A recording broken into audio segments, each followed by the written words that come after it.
Brigade साहब, कितनी अहमियत का हामिल आप ये फैसला समझते हैं, क्यों किया गया है और इससे क्या फ़ायदा होगा? बहुत बहुत शुक्रिया असद। बिस्मिल्लाहिर्रहमानिर्रहीम।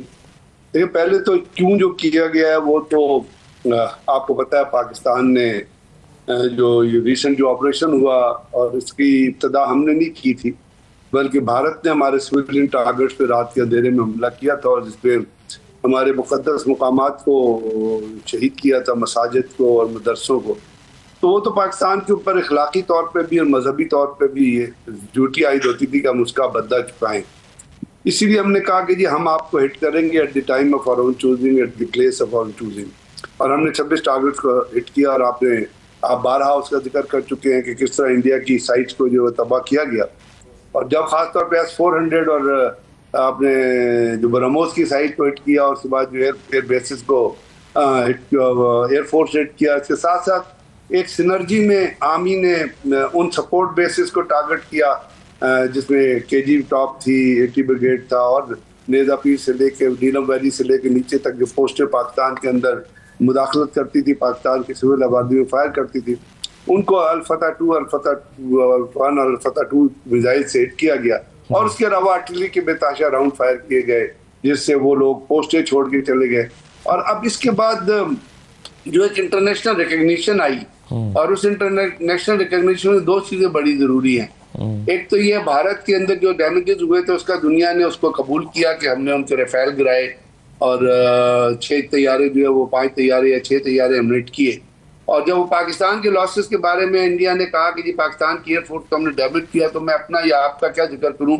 मैं क्रिस्टियाना फेयर का इंटरव्यू चल रहा है सोशल मीडिया पे, उसने उसे कह दिया था जब करण थापर ने उसे सवाल किया तो उसने कहा इट्स ऑल बकवास, इंडिया ने कोई पाकिस्तान का नुकसान नहीं किया। अब ये तनाजुर है, जिस तनाजुर में आज वफाकी काबीने का इजलास हुआ और उन्होंने जो फैसले किए वो आपके सामने है, जिसपे आप बात कर रहे हैं। बिल्कुल सही। जनरल आसिम मुनीर को उन्होंने फील्ड मार्शल के ओहदे पे तरक्की दे दी है और एयरफोर्स के चीफ को कहा है कि उनकी खिदमत जारी रहेंगी। तो अब इसमें कंटिन्यूटी ऑफ कमांड में एक तो स्ट्रेटेजी, एक पॉलिसीज और एक जो इंटरनल जो डेवलपमेंट्स होती हैं, जैसे एयरफोर्स के अंदर एयर चीफ ने एक स्पेस का दायरा बनाया है नेक्स्ट स्टेप के नाम से, और वो स्पेस टेक्नोलॉजी में बड़ा काम कर रहा है। तो अब ये चीज़ें यहाँ पे नजर आती हैं कि ये वफाकी काबीना ने फैसला किया है तो साफ जाहिर है उन्होंने उन तमाम चीज़ों को अकाउंट में लिया है, उन तमाम चीज़ों को ऊपर डेलिब्रेट किया है। सही है सर। इसमें अब एक इम्पॉर्टेंट क्वेश्चन ये भी है, मैं बिल्कुल सही है सर, मैं एक इम्पॉर्टेंट क्वेश्चन इसमें ये भी है ब्रिगेडियर साहब,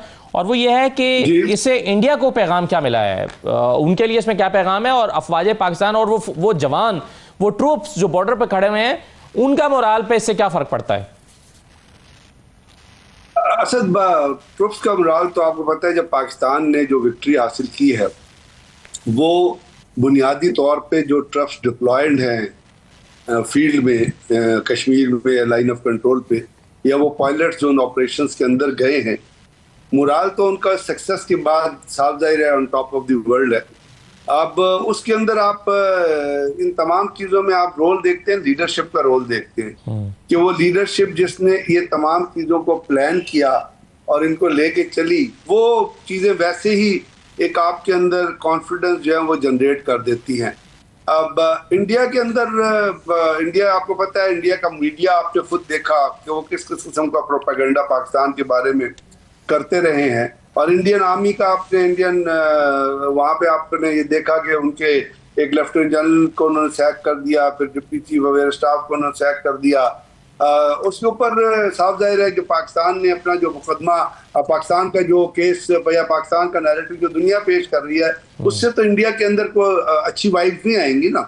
हाँ, इंडिया जो अपना उनका एक जो एटीट्यूड है, पाकिस्तान मुखालिफ एटीट्यूड, और ख़ास तौर पे उनकी पॉलिटिकल लीडरशिप का, वो उसके ऊपर जारी शारी है। उन्होंने अभी भी इस चीज़ को कबूल करने से इनकार कर दिया है। तो हमें अपना हाउस जो है इन ऑर्डर करना है, और जब हम अपना हाउस इन ऑर्डर रखेंगे और हम अपनी तैयारी को आला दर्जे पर रखेंगे, तो यही बहुत ज़्यादा मैसेज होता है दुश्मन के लिए, और वो मैसेज प्रैक्टिकल टर्म में पाकिस्तान दे चुका है। और यही, जैसे मैंने आपसे कहा ना कि जैसे पाकिस्तान ने इस टेंशन से पहले भी कुछ मिसाइल के तजर्बे किए थे, और अब हम एक we are standing at a very position of strength, फिर दुनिया ने भी आपको रिकॉग्नाइज किया है, और पाकिस्तान आर्मी की परफॉर्मेंस को, पाकिस्तान एयरफोर्स की परफॉर्मेंस को, और सबसे बड़ी बात जो इसमें असल सोचने वाली है वो है सिनर्जी ऑफ ऑपरेशन, यानी जो इंटरकनेक्टिविटी और जो कोऑपरेशन थी सर्विसेज के दरमियान, वो असल में मेरी नजर में हार्ड मार्क है इस तमाम अचीवमेंट का और इस तमाम सक्सेस का। तो वो जो है चीज में वो एक बहुत बड़ी विक्ट्री है, और इंडिया इस चीज को आई एम श्योर वो इस चीज के ऊपर, क्योंकि उनके यहाँ वो सिनर्जी या वो कॉपरेशन नजर नहीं आई उनकी सर्विसेज के अंदर जैसे पाकिस्तान में आपने देखा था। तो ये तमाम चीजें एक बहुत पॉजिटिव मैसेज भेजती हैं आपके दुश्मन को। ये अब एक इशू आउटस्टैंडिंग है और वो है इंडस वाटर ट्रीटी का इशू, और इसी वजह से हम कह रहे हैं हम अभी हालत जंग में हैं, और हमारी फोर्सेस जो हैं वो, और DGISPR ने भी वाज़े तौर पर अभी पिछले दिनों ये कहा, उन्होंने कहा कि अगर ये मसला हल नहीं होता तो जो इसके असरात होंगे फिर वो दूर तक जाएंगे और देर तक याद रखे जाएंगे। क्या आप समझते हैं कि इस पर क्या होना चाहिए या और क्या हो सकता है?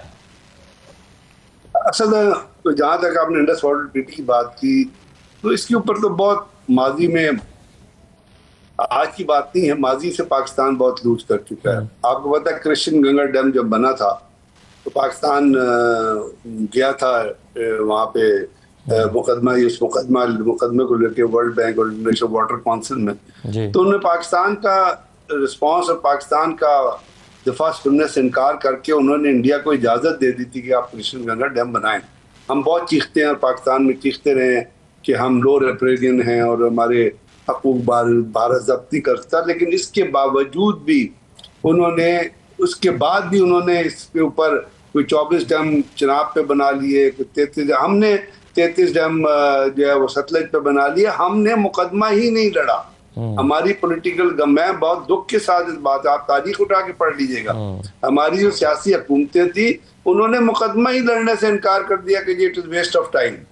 तो भाई ये ट्रीटी तो बहुत क्रिटिकल एंगल पे खड़ी हुई है। सही। अभी जो भारत ने किया ये तो कुछ भी नहीं है, जो उससे पहले कर चुका है और जो आइंदा वो कर सकता है। सर ये भी तो मसला है ना कि आइंदा वो क्या कर सकता है, पानी से ज्यादा वो रोक सकता है, तो पाकिस्तान को बड़ा इस पर मौसर जवाब देना होगा।